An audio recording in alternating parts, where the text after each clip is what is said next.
एक गुरु ने अपने दो चेलों को एक एक लड्डू दिया, एक लड्डू इस चेले को, एक लड्डू उस चेले को, और कहा जाओ ये लड्डू ऐसी जगह पर खाना जहां तुम्हें कोई देख ना रहा हो। एक चेला गया कमरे में, दरवाजा बंद किया, यहां वहां देखा कोई देख तो नहीं रहा और उसने खा लिया। दूसरा चेला भी कमरे के भीतर गया, उसने यहां वहां देखा तो वहां कोई दिखा तो नहीं, पर उसे गुरु जी की बात याद आ गई कि देखो भगवान कण कण में है और कमरे के भीतर भी तो कण है, कमरे के भीतर भी तो खाली स्थान है। जहां कुछ नहीं है वहां भी परमात्मा है। उसे लगा कि कमरे में हमारे और आपके लिए तो कोई नजर नहीं आता, पर सूक्ष्म दृष्टि, आध्यात्म दृष्टि कहती है कि ईश्वर सर्वव्यापी है, सर्वत्र है। इस भाव से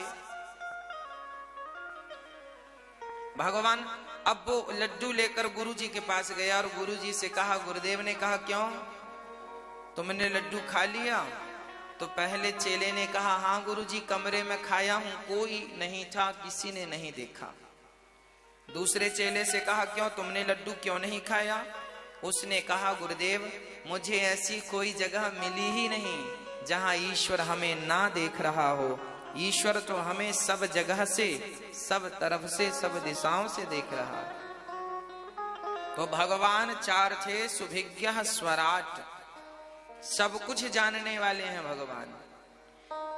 हम अकेले में क्या सोच रहे हैं, अकेले में क्या कर रहे हैं, सबके साक्षी भगवान होते हैं। इसलिए आप कोई ऐसा काम ना करें कि ईश्वर की निगाहों में वो चला जाए गलत। हाँ, भगवान सब चीज नोट कर रहे हैं। मैं अभी आपके साथ क्या कह रहा हूं, आपसे क्या अच्छा क्या बुरा कह रहा हूं, और अभी मैं कह रहा हूं तो मेरे मन में क्या चल रहा है, अच्छा चल रहा है कि बुरा चल रहा है। भाई मैं आपके बारे में अच्छा सोचता हूं या बुरा सोचता हूं ये तो आप जान नहीं सकते, पर भगवान ये भी जानते हैं कि आप किसके बारे में कब क्या सोच रहे थे, अच्छा सोच रहे थे या बुरा सोच रहे थे। तो भगवान तो सोच को भी कैप्चर कर लेता, इतना सूक्ष्म है परमात्मा। हमारे वैज्ञानिकों ने एक यंत्र बनाया है ऐसा कि वो बिल्कुल साइलेंट हो चारों तरफ, मतलब चींटी चलती है ना तो उसके चलने की ध्वनि को भी वो रिकॉर्ड कर सकता है। इतना सूक्ष्म यंत्र है वो, उच्च कोटि का यंत्र है। उस यंत्र को लेकर के वैज्ञानिकों ने पृथ्वी के ऊपरी सतह पर छोड़ दिया था, जहां गुरुत्वाकर्षण खत्म हो जाता है। गुरुत्वाकर्षण का बल समाप्त उसके ऊपर छोड़ दिया था, इसलिए कि आकाश की ध्वनि रिकॉर्ड करना चाहते थे कि आकाश में ध्वनि क्या है।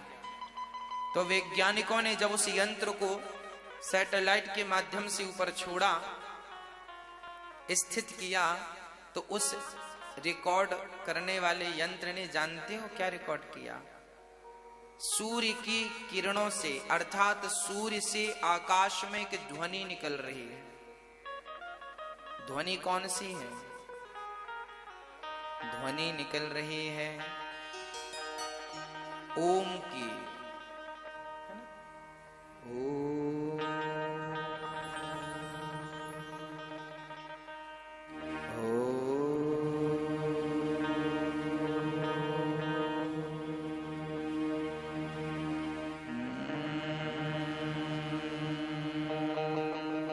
ओमकार, ओम की ध्वनि निकल रही है।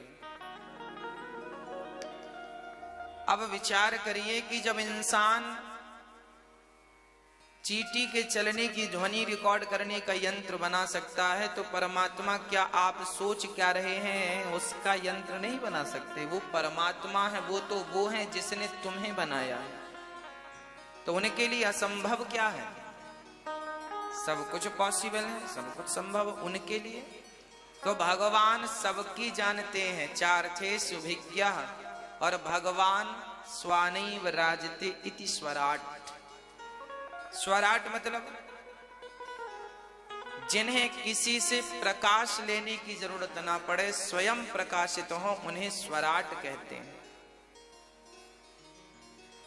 भगवान सूर्य और चांद को भी प्रकाश देते हैं, इनसे प्रकाश लेते नहीं हैं। वो भगवान है करोड़ों सूर्य को प्रकट करने वाले। भगवान जो करोड़ों सूर्य को प्रकट करने की सामर्थ्यता रखते हैं, उन्हें भगवान कहते हैं।